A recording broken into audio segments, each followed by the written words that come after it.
The time is now 12 o'clock noon, so we will go ahead and get started. My name is Veronica Parker with AEBG TAP, and today is the first day of the AEBG TAP mini-series titled Data Decision Making at the Consortium Level. For our presentation today, we have the Capital Adult Education Regional Consortium, and their presentation is titled One Consortium's Regional Approach to Improve an AEBG Student Data Collection and Reported, and that is presented by Bethany Ely of CAERC. Before we get started, I'd like to go over a few housekeeping items. First, if you have any questions throughout the presentation, please be sure to post those questions into the chat pod.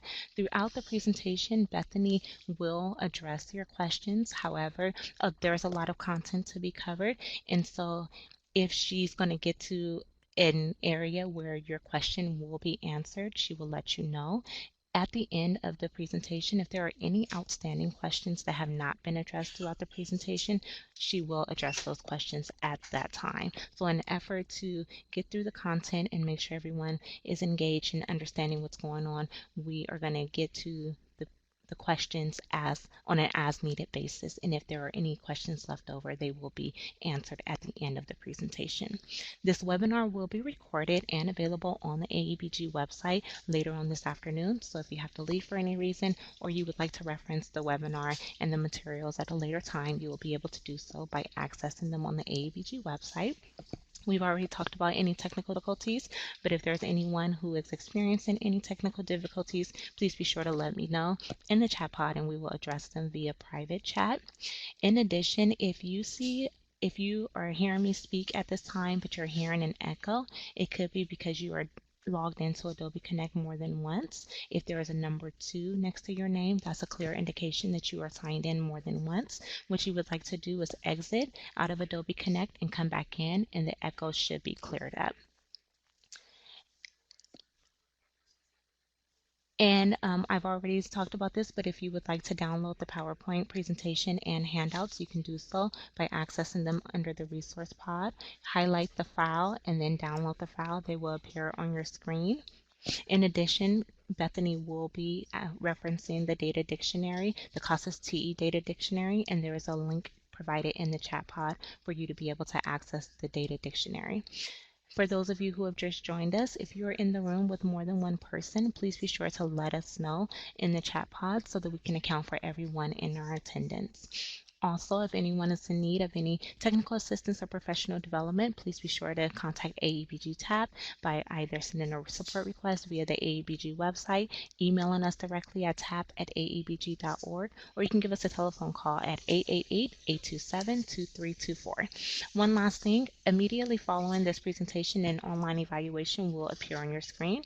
We request that you fill out this evaluation at that time. It's a way for us to provide feedback to Bethany on this presentation, as well as address any technical assistance or professional development needs you may have. In addition, you will receive a reminder email if you have completed the evaluation as soon as it appeared on your screen. Please just disregard the reminder email. The reminder email is used because everything is anonymous. We want to make sure that we're still reaching out to everyone to complete the evaluation. Now I will turn it over to Bethany, who will get us started with today's presentation. Bethany? Thank you, Veronica. Good afternoon, everyone, and welcome. My name is Bethany Ely, and I'm really excited to share with you the work that our consortium is doing to improve our student data collection and reporting. So I just gave this presentation at CCAE on Friday, and it did take the full hour. So there's a lot of information to cover. So I'll do my best to answer your questions as you pose them. But as Veronica said, if I don't get to them during the presentation, I'm willing to stay afterward and answer any remaining questions. And again, if you haven't already, I ask that you please download and, if possible, print the CAERC webinar handouts that are in that pod. We'll be referencing those documents throughout. Okay. All right, so here's our agenda for today. I'm going to briefly tell you a little bit about our consortium, the Capital Adult Education Regional Consortium. I'm going to talk to you about our data collection efforts, including our data and accountability workgroup, the work products that we've developed, which include a registration form, definition cards, a voluntary authorization form for collecting Social Security numbers. I'll share with you information about our registration toolkits, our data and accountability binder, and then we'll talk about our specific data collection efforts with respect to demographic data and outcome data. And then finally, on your handouts, at the bottom of each page of your handouts, you'll see that there's a URL provided. That's where you can access Word versions or InDesign versions and PDFs of these different documents, the different work products, and also some templates. So they're on the handouts, but then also on the final page of the presentation, you'll also see URLs for, which are really like files, folders containing a number of files that we'll be talking about today. So those will definitely be, I hope that they'll be useful to you. All right, so before I jump right in, though, I would like to get a little bit of information about you so that I can kind of tailor this as best as possible to your specific needs. So first question is to kind of find out about your roles at your organization. So if you could please let me know what title best describes you, whether you're an administrator, a consortium manager, a data manager, or a TE user, a teacher or coordinator, or other. If none of those apply to you, select other, and then if you could, below that chat pod, identify your title in the text box there. And then also, so that I can tailor this to meet your needs, I really would like to know what you hope to gain from this webinar on improving student data collection and reporting. And the more specific you are, the better. That will really help me. I can then kind of identify, this might be a tool for you, or this might be a process that you might want to initiate at your agency or within your consortium. So I'll give you a few minutes, or maybe a minute or two, to answer those questions.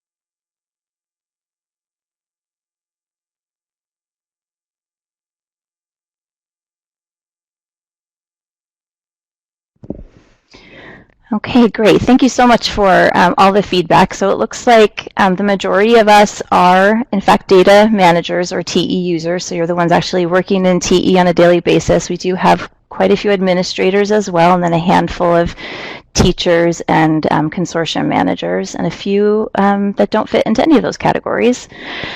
As far as what you hope to gain, so I'm seeing strategies and tools for working with members to improve data collection. We'll be addressing that for sure. How we can make a very complicated system more user-friendly and get more accurate, usable data. Yes, the complicated system and being more user-friendly, that one I'll leave to Jay, but as far as getting more accurate and usable data, we'll be talking about that, really how to make sure that the data that you are entering in the system is the best, the most accurate and most complete that it can be. We'll be talking about some processes for that and some tools for that. So better student outcomes, let's see, collection and submissions of data appropriate to AEBG funding requirements. Yeah, so Jim, I have a document that I compiled taking all of Jay and Neil's information from the various trainings and webinars, and I'm hoping that that will be helpful to you. What we include in our what do we use for planning, and what's in our handbook or our binder? Yeah, we're going to be talking about the contents of our data and accountability binder. I'll be telling you specifically what we have in there, and also sharing with you the files that include all those documents. Best practices for data collection. Yeah, so we'll be talking about not only, I'll give you an example of one of our best practices, but also we'll be talking about a promising practice that you can use in your consortium to look at your own data and also to get buy-in from your administrators and to get everybody on board. So we'll be talking about that, Jamie. Table systems reviewing, comparing consortium member data. Yeah, so Amy, we're going to be looking at a template that we've developed that you also have access to that you can modify for your consortium. So we'll take a look at that. So tips and tricks, improving student data collection and reporting. Okay, so it looks like cleaning up the DIR. Yep, we have a DIR action plan, Monica, that we'll be looking at. And then what data is most important on submission for funding requirements. Yeah, so obviously that's really going to be, you know, just the clean demographic data and then good outcomes data. So it looks like, yeah, I really think that we're going to be addressing a lot of your questions, and I think I hope at the end of this hour that I'll meet a lot of those requests. So I will move on to the next slide. So real briefly, I just want to give you a little bit of context about our consortium. Consortia are all very different, so I'm just going to share with you how we're structured. So we're located in the Sacramento region. We span 4 counties, Yolo, Sacramento, El Dorado, and Amador counties. Our area encompasses the Los Rios Community College District's geographical footprint, plus Amador County, because it did not have its own community college district. All right, our consortium is comprised of the following 14 members, which include small and large K-12 districts, county offices of education, and 1 community college district and its 4 colleges. We have 24 partners, and our partners include social service agencies, libraries, corrections, community-based organizations. And I wanted to talk to you a little bit about how we're structured. So the Sacramento County Office of Education serves as both the fiscal agent and the program manager for our consortium. In its role as fiscal agent, SCOE, or Sacramento County Office of Education, acts upon the decisions of the members, acting as the banker for our consortium. As the program manager, CAERC funded staff, and that includes me. We have a full-time director, a full-time admin assistant. We lead the implementation of our annual plans, governance plan, and policies, and we coordinate the reporting requirements on behalf of our members. So the County Office of Education does not offer direct services to students. CAERC members voted to fund SCOE to coordinate the regional work that supports all of our consortium members. And data and accountability is one of the areas that I oversee in my role as the coordinator of our consortium. All right, a little bit of background about our data collection efforts. So about half of CAERC's K-12 members receive WIOA Title II funding, and therefore we're already using TOPS Pro Enterprise and CASAS for pre and post testing. So back in January of 2016, our consortium decided to establish a consortium-wide pilot of TE in which all of our K-12 members participated, and consortium staff coordinated monthly workshops with technical assistance provided by our CASAS program specialist, Patty Long. These early trainings were held in the computer lab here at the County Office of Education and provided hands-on TE training for our data managers from our member districts in County Offices of Education. We had our seasoned TE users pair up with new users during these trainings, and also hired one of the experienced TE users to provide on-site support to members in need of additional help. To ensure consistency of the student data being collected across our consortium, a focus group comprised of our data managers, coordinators, and administrators was established to develop a registration form for use consortium-wide. I'll be showing you our current registration form, which has since been revised, in just a few minutes. This photo here shows a recent data and accountability workgroup meeting. In 2015-16 and 2016-17, this group met monthly. This year, we reduced the meetings to quarterly for 2.5 hours each session, but we're actually going to be returning to monthly meetings to accommodate hands-on time in the computer lab in the coming year, so in 2018-19. These meetings are mandatory for data managers and optional, though highly recommended for our consortium administrators. So in my role as CAERC coordinator, I facilitate these meetings with the continued support of our CASAS program specialist, Patty Long. Our consortium has invested considerable time and energy creating data collection tools and resources for use by our K-12 districts and county offices of education. This is a partial screenshot of the registration form that we developed to ensure consistent data collection across our consortium. You can see this registration form in its entirety on pages 1 and 2 of the handout, so that CAERC webinar handouts PDF. So pages 1 and 2 of that document, you'll see the full registration form. And we developed this really because a lot of our non-WIOA agencies, prior to AEBG, weren't collecting all of the required data that we needed. So to ensure that everyone's collecting the same data, we developed this as a whole consortium, and that really helps ensure that all of the necessary data is being collected.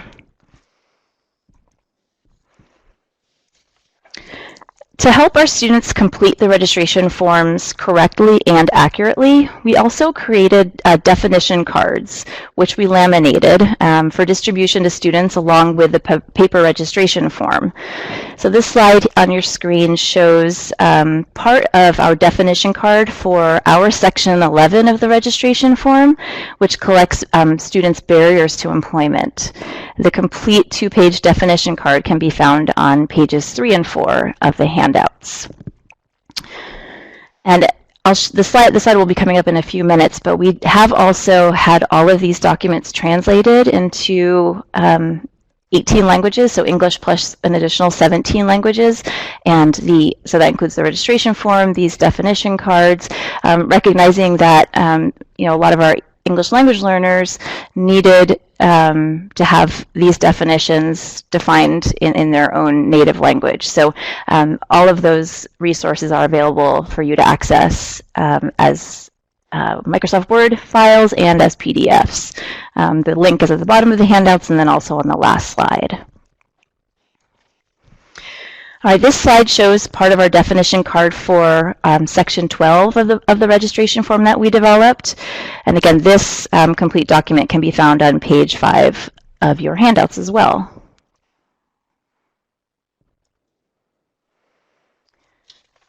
We also created a simplified form to collect Social Security numbers from our adult learners if and when permitted by the district. One of our districts has a policy that they do not collect Social Security numbers from any students, so for that district, they're not using this form, but for our other districts, they are using this. Again, this form is available in 18 languages and really does simplify the purpose for collecting that information, and we tried to make the language as simple as possible for our students to understand as well, so they really knew why we were requesting it, and it wasn't too much legal jargon that didn't make a whole lot of sense to them. So this was our simplified version. These are the 18 languages that we have all of these previously showed documents translated into. So we had them professionally translated. These are the languages in our region. As you can see, we have quite a few English language learners in our region, lots of different language groups. So the feedback that we've gotten from our members is that these have been incredibly helpful. It's been helpful to have these translated versions for students to access. In that picture, you see some file boxes. So how we've organized these is we've provided the registration form along with the definition cards for those 2 different sections of the registration form, laminated copies in all of those languages in those file boxes, and given those to each member. So they identified which languages they needed, how many copies they would need, and so if they have 5 sites where they register students, they requested 5 toolkit boxes. So we compiled those, created those with our data and accountability money.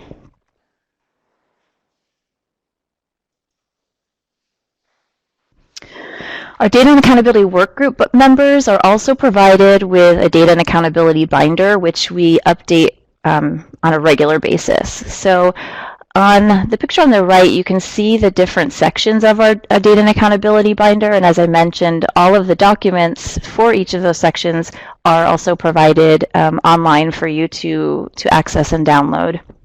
So real briefly, the first tab, the meeting calendar and due dates, is pretty self-explanatory. It just provides our data managers with all of our meetings for the year, the locations of the meetings, and then the due dates for the AEBG DIRs.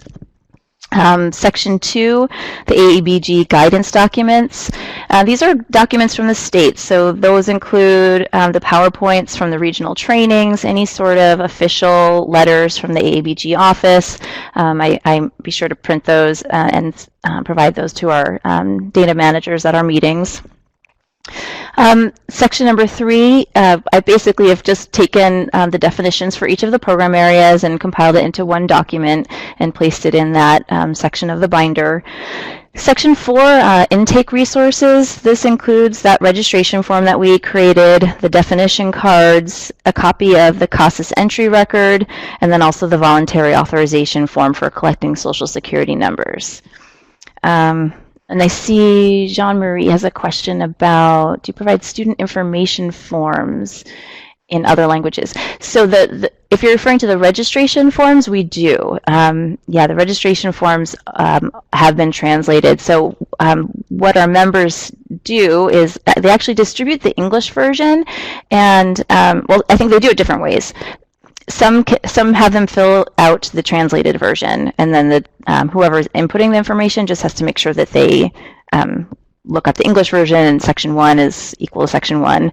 And yes, those are available to you, Jennifer. All of these documents that I'm sharing with you are all available. So a hard copy is available in that packet, the CAERC webinar handouts PDF, so you can see what they all look like there. And then at the bottom of those pages, there's also a website, a URL to access those in either Microsoft Word or InDesign, depending on how they were created, or as a PDF. You tried the URL and it didn't work. Okay. At the end of the presentation, I have a link as well, so we'll go there. And if there is an issue, I'll make sure that you get the right URL. And then the question is, where did we have the translation of materials done? We had them translated by a company called Karmazi. They're a local company here. I don't recall the exact cost, but we use our data and accountability money, and so it wasn't a problem, and our members found it valuable to have all of these resources created at the consortium level. Is there a concern of providing them in one language and not others? So Jean-Marie, all of the languages, so we had them translated in 18 languages, and those were all of the languages that our members wanted. So we had enough data and accountability money to create that registration form in all of the languages of the students that we serve in our region. I think I've covered them, all of those. Okay, I think I've answered all your questions. So returning to the binder, so as part of the reporting outcome section, these include the slides from Jay's March 7th webinar hosted by AEBG TAP. It also includes a copy of the CASAS update record, a sample student survey to help agencies collect their student outcomes, and then also a document that I'll be discussing shortly that I created to help agencies report AEBG outcomes, and it's organized by program area, knowing that your teachers are the ones that are doing these updates, and that they are usually an ESL teacher, or they're an ABE or ASE teacher. So it's organized a little bit differently in a way that I thought would be helpful for teachers. So we'll go over that shortly. We also included the NRS educational functioning levels, really to help data managers understand the EFL level gains for the literacy gains outcomes. So as I mentioned, half of our members are non-WIOA funded, so the whole idea of an educational functioning level gain as a literacy gain, and CASAS pre and post testing was new to them, and so this was one way to help the data managers really understand what it means when we say that a student made a literacy gain or an EFL gain. Kind of tied in with that is Section 7, that's the CASAS skill level descriptors. Again, that's just is helping familiarize data managers with the descriptors associated with each of these levels, so that they just understand what the levels really mean. Let's see. So, and then finally in the binder, our DIR action plans. And so these are action plans. We'll be looking at this momentarily. They're action plans for members to complete in the month or two prior to data submission. And so we do these on a quarterly basis with their DIRs as they're preparing and cleaning up their data for their quarterly submission. All right, so now I just want to tell you a little bit about our data and accountability work groups. As I mentioned, in previous years we were meeting monthly. This year we switched to quarterly, but we've had requests to return to monthly with an additional hands-on computer component. So right now our meetings are just in a conference room here at the County Office of Education, and so I'm just going to tell you the structure. So they pretty much start, they follow a similar pattern. So for each meeting, I begin the meeting with a review of the AEBG data collection report and reporting requirements and provide updates on any changes. Okay, so really I see my role as attending all of the webinars, all the regional trainings, and if there's anything that's new or has changed a little bit, or maybe I understand it better, I try to convey that to all of our data managers and administrators who are in attendance. After we do kind of an overview and update, data managers and administrators complete their DIR action plan, which looks at the integrity of their student demographic data. So on your screen right here, you see a DIR action plan, as an excerpt from one of our DIR action plans for quarter one. So again, it's just looking at the demographic data. The target percentages that you see listed, so there on your screen you're seeing some quarter one target percentages. These are the statewide averages for WIOA Title II for the upcoming quarterly data submission. So I get these numbers from Patty Long. She provides me with the statewide averages. So it's just a guide. It's really just so that we have something to measure ourselves against. So data managers go through, they identify their agency performance by percentage, and basically look and see if there are any items for which their percentage is higher than the target, right? So if they do have DIR information that is higher than the quarter one target, we ask them to create an action plan. So they talk with each other in groups and kind of help each other, how can I improve this data, or what do I need to do? A printout of our third quarter DIR action plan is provided for you on pages 7 and 8 in your handouts. All right, one activity that we've begun this year is to compile our quarterly data submissions into one document. All right, so how we do this is I request that each member send me their AEBG DIR when they submit it to aebg@casas.org. So I get a copy as well as CASAS. And then what I do is it's a manual process. What I do is I look at everybody's DIRs, and then I put the information into a template. So in quarters 1 and 2, if you look at the document on the right, the compiled first quarter data, you'll see that all of those items are really, they're mostly demographic data. So in quarters 1 and 2, we focus primarily on student demographic data. But now that we're in approaching the end of the year data submission, we're focusing more heavily on reporting outcomes. So a template of the third quarter DIR summary that we've developed has been provided for you in your packet on pages 9 and 10. But you'll notice that the format and the content is different. It's evolved over time, so the version looks a little bit different. But this was just a screenshot of our first attempt at compiling this data for our entire consortium. So at the top, where it says agency names have been hidden, I have each of the agency names and then all of their item percentages for each item listed there from the DIR. So I wanted to ask you a question to get you thinking about what would be the purpose or the benefit of compiling quarterly data submissions into one document and then reviewing this with your administrators. How do you think that could be beneficial? And then I'll share with you how we've found that it's been beneficial for us. And we'll see if you have any, we'll see if you anticipated any of those.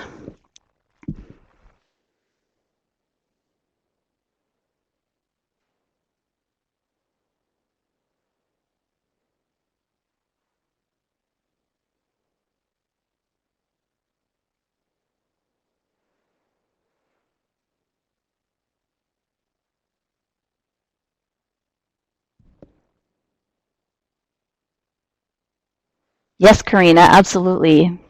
Uh-huh. Yeah, that's another possibility. We haven't really done that yet, Steve, but that is a potential for the future, absolutely. Yes, Peter, yes, it gives a quick summary of where you are and what needs to be done. So this really informs me in what I do in the data and accountability workgroup meetings. Yeah, it also, it reflects consortia level effectiveness, absolutely. Yes, and Dana, you hit on a really important point. Yes, agencies that are doing well in one area are able to help others who might be struggling with this area, and actually that will be that will come to light in the next slide. Actually, best practices for data, absolutely, Jennifer. Best practices, Jessica. Target problem areas and see where strengths lie. Yes, absolutely, Jasmine. Awareness of each member's information. Yes, absolutely. We're no longer individual agencies submitting our data, to CASAS directly, right? As we owe two agencies, we're all part of a consortium, and all of our data together is important, as just as much as it is our individual agency. Helps inform a more regional understanding of service levels and student numbers. Absolutely. Great. Yeah, so you guys all have, these are all, yes, absolutely, great. I think that was everybody. It looks like everybody stopped typing. So yeah, let me share with you how doing this has benefited us. Let's see, it's loading. All right, so going back to some of your answers, it really does highlight the importance of student data, right? What the saying that comes to mind is, that what gets inspected gets respected, right? So bringing this compiled data to the attention of our administrators really highlights the importance, right? And the fact that we're looking at this and examining this, it really brings it to the top of their minds and makes it a important priority. Okay, so let me give you an example of what happened when we compiled our Q1 data into the DIR summary template. So we noticed when we did that there was considerable variability on DIR item number 19B. And those of you who work in TE all the time know that this is the item that identifies the percentage of learners with no barriers to employment. Okay, so based on what we have entered in TE. So as you can see in that box on the top there, the percentages varied from a low of 2.3% to a high of 79%. So we know anecdotally that our members work with similar student populations, so we wanted to find out how the agencies with low percentages were capturing these students' barriers. So at our next data and accountability workgroup meeting, I gave the data managers the activity below in blue. So I had them identify the percentage of students with no barriers to employment as identified in item 19B of their submitted DIR. Agencies with percentages above 20 were instructed to ask two agencies with percentages below 20 about their processes for capturing students' barriers to employment. And what emerged were some promising practices that we then shared with administrators at our monthly business meeting the next month in December. All right, and so these were some of the promising practices. So our data managers identified that, in order to identify barriers to employment, all of the students that are enrolled in ESL, they are, by definition, English language learners. So you can go in and by program area, mark every student enrolled in an ESL class as an English language learner. They also identified that students enrolled in ABE, we can consider them low levels of literacy. If you look at the the data dictionary for low levels of literacy, the definition is, the participant is unable to read, write, and speak in English, compute and solve problems at levels of proficiency necessary to function on the job, in the family of the participant, or in society. So we argued that if a student is scoring below 236 on CASAS, so it shows that they're really an ABE learner, that we could argue that that could be considered low level of literacy. So for our consortium, we are saying anyone who has below 235 and is in ABE, we're marking them low levels of literacy for one of their barriers to employment. Another promising practice identified during that activity, during the data and accountability workgroup meeting, was to look for clues in other sections of the registration form. So if you have a student who marks that they are CalWORKS or TANF recipient, or they receive CalFresh or food stamps or SNAP, or general assistance, refugee cash aid, etc., all of those students can be identified as low income. So for the data managers to go back in, look for those clues on the registration form and mark them as low income. Students who mark that they're going to be laid off should also be identified as dislocated workers. So again, looking at what information is provided on the registration form and then marking them, identifying those barriers to employment there. And then students who mark looking for a job and identify that the number of months is greater than 12 should also be identified as long-term unemployed. And I actually discovered just today, I don't know, I'm not sure if maybe this version changed or if we may have just missed it, but it turns out if you look in the data dictionary, let's see, that long-term unemployed actually, according to the data dictionary, is only 27 weeks. So really it's someone who's been unemployed for greater than 12 months, or I'm sorry, 6 months, can be identified as long-term unemployed. According to the data dictionary, it says long-term unemployed, the participant has been unemployed for 27 or more consecutive weeks at program entry. So we actually are being more conservative than we should be, so we can go in and actually change those. Okay, I see Angela's question real quickly about downloading the registration forms if you don't have InDesign. So yeah, so the registration form is going to be something that you'll need somebody who does use InDesign, so a designer, if you want to modify it. But the PDFs, if you want to have just an uneditable version to look at or show, it's available as a PDF. But you're right, you do need to have InDesign, Angela. All right, so what I wanted to highlight here is that, so this slide really shows the impressive improvements to our Q2 data for item 19B as a result of these efforts. So we shared with our administrators these promising practices at a monthly consortium meeting. And for Q2, you'll notice that the percentages of learners with no barriers to employment decreased for almost every agency after working together to identify and share these promising practices. So I was really excited about that and impressed, and I think it really highlighted the importance of looking at our data as a whole consortium and compiling it and seeing, what we can learn from each other. It also informs what I do in the data and accountability workgroup meetings, and as a direct result, our second quarter data for 19B dramatically improved.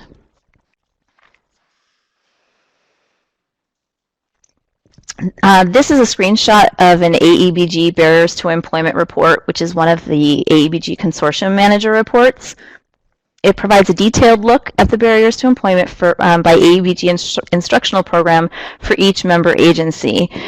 And this is going to be a useful tool for us, for members to reference when working on their data cleanup with respect to barriers to employment before the end of the year data submission. So you can see in this screenshot that for English language learners, if you scroll all the way over to the right, the second to last column, you'll see there are 7 English language learners with no barriers. But based on our promising practices, this number should be 0, right? Because we've identified that everyone who is in the AEBG program English language learner, or ESL, they should be, by definition, identified as English language learners as one of their barriers. So that number, that 1,058, should increase by 7, so that we have all ESL students identified as English language learner. So this is really, this will be a useful tool for us as we approach the end of the year and we really want to clean up barriers to employment specifically. All right, before I move on, are there any questions? That was really focusing on data, like student data collection and reporting. We're going to talk about outcomes data now, but are there any questions about collecting student data before we move on? And I'm going to look through the questions and see if there's anything else that I missed.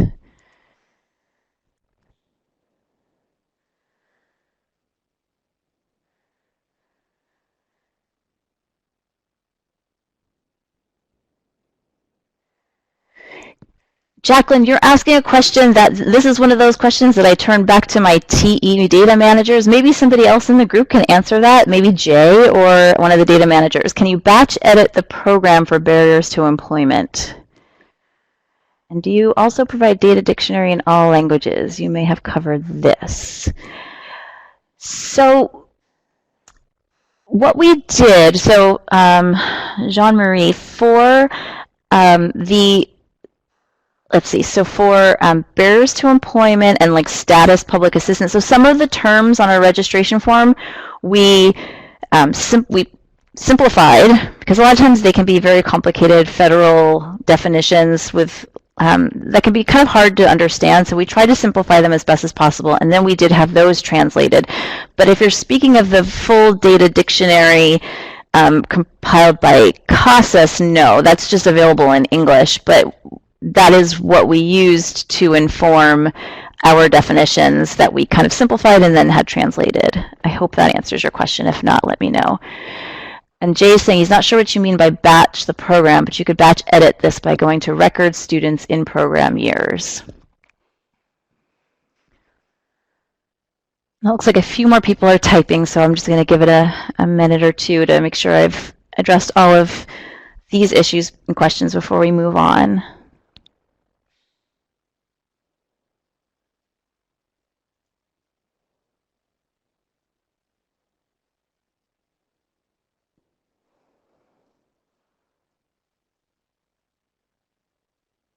Okay, Renee's question is, are barriers to employment self-reported, or we as data managers edit them according to the data dictionary definitions? So it's actually both, Renee. So if you look at our registration form, so on our registration form that our students fill out, right, we have a section that is called barriers to employment, and so it has cultural barriers, disabled, displaced homemaker, English language learner, et cetera, et cetera. And then we have the definitions that we've provided, simplified definitions in English, and then also translated in the other 17 languages. So so it's really a combination of both. We try to get students to self-identify, but we also then go in and have data managers follow those promising practices. So for example, if you have a student who is enrolling in an ESL class, but they don't mark English language learner on their registration form, data managers will capture that. Once the student is enrolled in an ESL class, they run their report and they see that they have some English language learners that have no barriers to employment. They can go in and at the very least, identify that person as an English language learner. So it's a combination of both self-report and then data managers really going in there and following those promising practices that we identified. Let's see. Can you batch edit to ELL on the DIR barriers to employment for everyone in ESL program? So that's one of those questions. Whenever it's specific, how do you do this in TE? I turn to my one TE superstar and I ask her, and if she doesn't know, somebody else in the room knows. So that is another benefit of having people with lots of different experience in the room. You know, I have my expertise, they have their expertise. And my expertise is certainly not working in TE on a daily basis. I'm not in TE on a daily basis. So I definitely pose those questions to the group, and so I'm hoping that someone else in here can answer that question. Okay, it looks like Jay has to step out. So if there are any questions that I'm unable to answer, or anyone else in the room is unable to answer, we can pass those along to Jay and he'll get back to us. Okay. I see a few people typing, but for the sake of time, we have about 15 minutes. I want to make sure we get through the next few slides. Oh, Linda's responded. Oh, Jay said, you can't do this by program exactly, but can do this in the program years lister. And then Linda's saying, yes, when you run the DIR, select the program you want to run it on. Okay, thank you all for helping. This is exactly what happens in our data and accountability workgroup meetings. Everybody helps each other, and it's great because, like I said, I don't have all the answers, and there's a lot of knowledge in our, when we're all together and helping each other. So thank you guys. All right, so our focus on outcomes data. So I've talked to you about collecting student demographic data, and now I'm going to talk to you about what we're focusing on now, which is our outcomes data. Okay, so to help our members report AEBG outcomes, I created this 8-page document summarizing the information provided in the regional trainings and webinars conducted by Neil Kelly and Jay Wright. This screenshot shows how the 6 AEBG outcomes, so we have, and they're by column, so we have literacy gains, employment, wages, secondary completion, transition, and post-secondary completion. So this screenshot shows how these are recorded for, in this screenshot, particularly ABE and ASC. Okay, so we have this for all of the program areas. So the explanations are in black. The specific boxes that indicate each outcome in TE are in red, and then a printout of the full document can be found on pages 11 through 18 of your handouts. Excuse me. So on this screenshot, you'll see that there's a little bit of a definition. So it's explaining that literacy gains for ABE and ASC are measured through the attainment of an educational functioning level gain using pre and post testing. And I also included the information about how your students can achieve a literacy gain by in a high school diploma program when they gain enough credits to move from either the 9th or 10th grade level to 11th or 12th grade. And so I explained the mechanics of that. You have to mark ASC low on the entry record for them when they enter at 9th or 10th grade, and then ASC high on the update record, field 13, when they earn enough credits. I explain, so on the update record, field 9, those are the employment outcomes: got a job, retained job, entered military. You also can get the wages outcome by identifying that they got increased wages or got a better job, etc.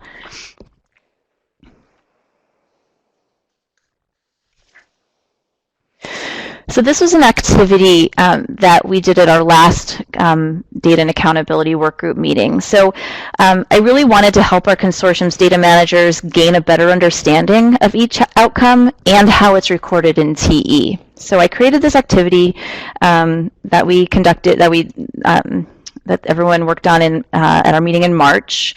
And I had the data managers reference their AEBG DIRs that they brought with them, and they completed that second column and the third column. So they completed the item count and the item percent columns. And then they next used the reporting AEBG outcomes by program area document that an excerpt of which I just showed you on the previous slide. I had them reference that to identify how each outcome is recorded in TE. After that, they identified specific actions they could take to ensure that these outcomes are captured, and then we asked them to review this document with their administrator. So it was kind of some work in our work group, but then I asked them to take it to their administrator to really make sure that everybody understands, okay, if you want to trigger this outcome, this is what needs to be marked, if that makes sense. So I gave them an example. So item 11A on the AEBG DIR is looking at whether how many students and what percentage of your learners achieved an EFL level gain with pre and post testing. So I wanted them to reference the document, and so the document that I just showed you, if they looked at that, they would see that a pre-test score at one educational functioning level and a post-test score at a higher educational functioning level would trigger that EFL level gain. All right, so this is really just an activity to help them become more familiar with the outcomes. And then a printout of this activity is in your handouts on pages 19 and 20, if this is an activity that you feel would be beneficial for your consortium, for your data managers to understand all the data and how it's how it's being reported from TE. I wanted to make sure that I mentioned briefly the limitations of the reporting AEBG outcomes by program area document that I compiled.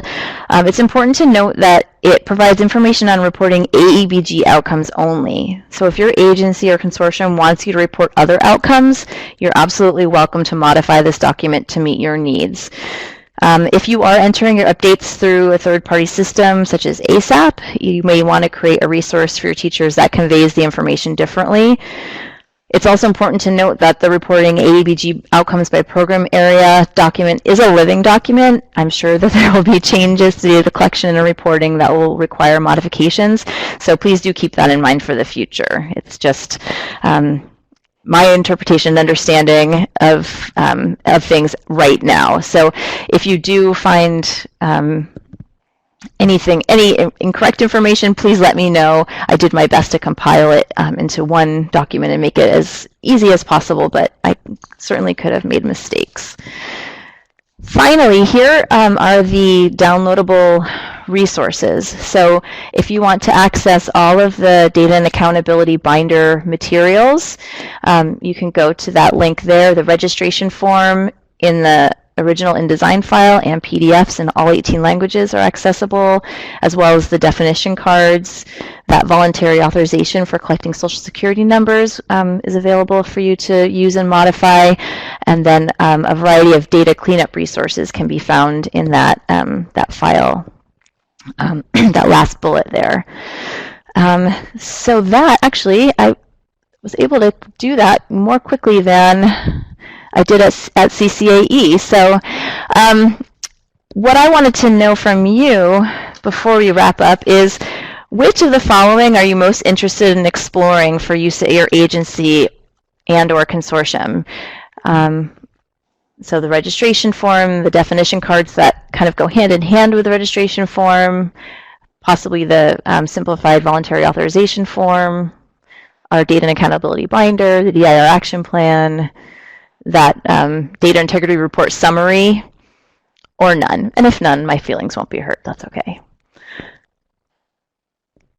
Well, based on the numbers, it looks like you will find a lot of these resources useful and you'd like to begin using them. So that makes me very happy. I know our members, you know, we told them that we would like to share with their permission all of these resources that we compiled, and they were, you know, really happy to share the work that we've done. And, you know, really this is state money, that it's our data and accountability money, and if it can help other consortia with their data collection efforts, then, you know, we're happy to help. So the binder, Branca says, looks as if the whole binder has the most votes. Is that where we've, okay, all right, the binder and the definition cards. All right, nice. All right, so if there are any other final questions, we have a little bit more time. It's only 12:53, so we're actually, we have a few more minutes. I'd be happy to answer any questions or do my best to answer questions. I'm glad that the information is helpful and useful, and I see a couple of people typing, so I'll just wait to see if there are any other questions. Thank you, Steve. Thank you, Amy. Thank you, Jacqueline. And Branca is asking me to share the next two webinars in this mini-series. Yes, so tomorrow is a presentation. Oh, Angela saw my presentation at CCAE. Okay, good. Veronica's included the link for part 2 of our data and accountability series, which is tomorrow, and that's going to be with Jay. It's at the same time, so it'll be noon to 1. And then AERC, down opposite LA, is going to be doing a webinar on Thursday, same time, so 12 to 1. Oh, Dana, I love you. We're just very fortunate that our consortium has funded positions that can So this is one of my responsibilities. So I'm just fortunate to have the support of my consortium to be able to focus so much on data. So I just consider myself very lucky, but thank you. You're sweet. Okay. Okay, yes, so the title of Jay's presentation tomorrow is using CASAS data to inform decision making at the agency and consortium level. And then LARIX is using data to empower learners. Thank you for the titles. Aw, thank you, Veronica. I want to be like you. 18 different languages of the registration form. If we have 60 different languages, we would need to... Oh, wow, Luke, where are you? Are you in LA? 60 different languages. Holy moly, Bakersfield. Wow. Oh my gosh. Yikes. Well, hopefully you would only have to complete the other ones that we don't have, because you would have our 18 English plus 17 others. So not all 60, but 38 or 40. Was that 42? I'm not a math person. I'm an ESL person. Yeah, you would have to do, yeah. I mean, I think we didn't do them all at once, Luke. We did them in order of priority. So we looked at what is our top, what is the largest need. So we did a number of them at once. We did like up the first maybe 10 at once. And then we had additional data and accountability money that we could use for additional translation. So we prioritize. So I would prioritize based on the top languages in Bakersfield. All right, I don't see any other question. Oh, a few more people typing. So I'll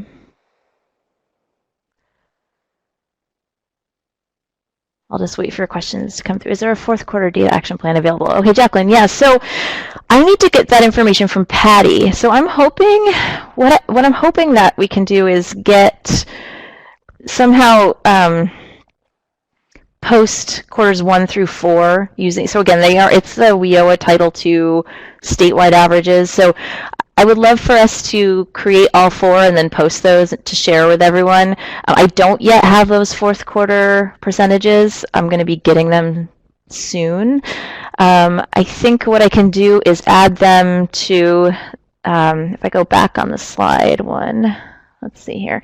The data cleanup resources, what I can do, so that where it says member consortium level action plans and templates, when I do have the fourth quarter, I'll add it to that folder there, if that's helpful. But yeah, I think it would be helpful to have everything. I know it's the best way to provide the information to you now, but maybe someday we could get it on the website or something. But for now, I'll add it to that folder. Okay. And then Jean-Marie's. I've heard concerns from our agency that providing forms in other languages would hinder the counselor's ability to determine the ESL class a student should be in. In other words, observing how well they can complete the form is supposedly a determining factor to determine the ESL level. Yeah, I mean, I think I can see that, but I think you can also have just a few questions that you ask. Like it could just be a verbal assessment too.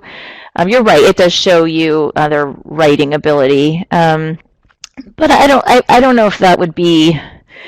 I think you have competing priorities there. I think that the cost of I think you're still assessing them. You can assess them verbally, and then you are still using CASAS, and I would assume you're using CASAS testing for helping place them into a class. But I think the trade-off is that you might not be getting the best data. So I think if the form, maybe having the form, just maybe asking them to fill out the English version, but giving them the form, like a laminated copy of the form in their native language would help them. You'd be able to see how they write, you'd still be able to get some information, but then I think it would help with the accuracy and completeness of the data that you're collecting for them. So yeah, that's what I have to say about that. But okay, having trouble opening the data and accountability folder link. Data accounting. All right, let's see here. Is anyone else having problem opening that data and accountability binder? Okay, Peter. Oh, got it. Oh, thank you, Veronica. Okay, so Peter, Veronica shared with you. The full link, yeah, because these were Google shorteners, so that could be what it is. So these were, yeah, Google shorteners. So perhaps your browser is blocking Google shorteners, maybe. But Veronica's put the whole link. It's working. Okay, good. Also note that if they struggle with the forms, then their primary language should help them see how they are low literacy in their primary language. Also valuable information. Yeah, right. Right, that's right. Works well with Google. Got it. Works. Okay, good. It sounds like the links are working. Hopefully the Google shortener isn't an issue for too many of you, and I apologize for those of you who are having trouble with the Google shortener. All right, well, it's 1 o'clock, and it looks like there's no more typing in the chat pod, so I just want to thank you all for joining us today, and yeah, let's keep in contact. You have my email address, so if you have any questions or if you develop any resources that you think we would benefit from, please send them my way. I'd love to see them and hear how you're using these materials, or what ideas you come up with to improve your student data collection and reporting. So let's stay in touch, and thanks so much for joining me today and joining us in AEBG TAP. So thank you. Thank you, Bethany, and thank you everyone for joining today's webinar. Please join us tomorrow for Jay's webinar on using the AEBG CASAS data at the consortia and agency level. In addition, please join us for LAERC's presentation on Thursday. If you are in the Fresno area, there is an opportunity to have an in-person training with Jay. It's the regional meeting, AEBG Outcomes and Reports, the next steps. Please be sure to register for this presentation if you are in the Central Valley area. The training will take place at the Fresno Adult School, and you can use the same link, register.aebg.org, to sign up for this training as well. I'm going to close the room now, and when I close it, the evaluation will appear on your screen. Please be sure to fill out this evaluation. It only takes 1 to 2 minutes, and let Bethany know what you thought about this presentation today. If you're in need of any additional technical assistance or professional development, and any feedback you have in general. Thank you all so much, and look forward to seeing everyone tomorrow at 12 noon for Jay Wright's part 2 of the Data and Accountability mini-series. Have a great afternoon.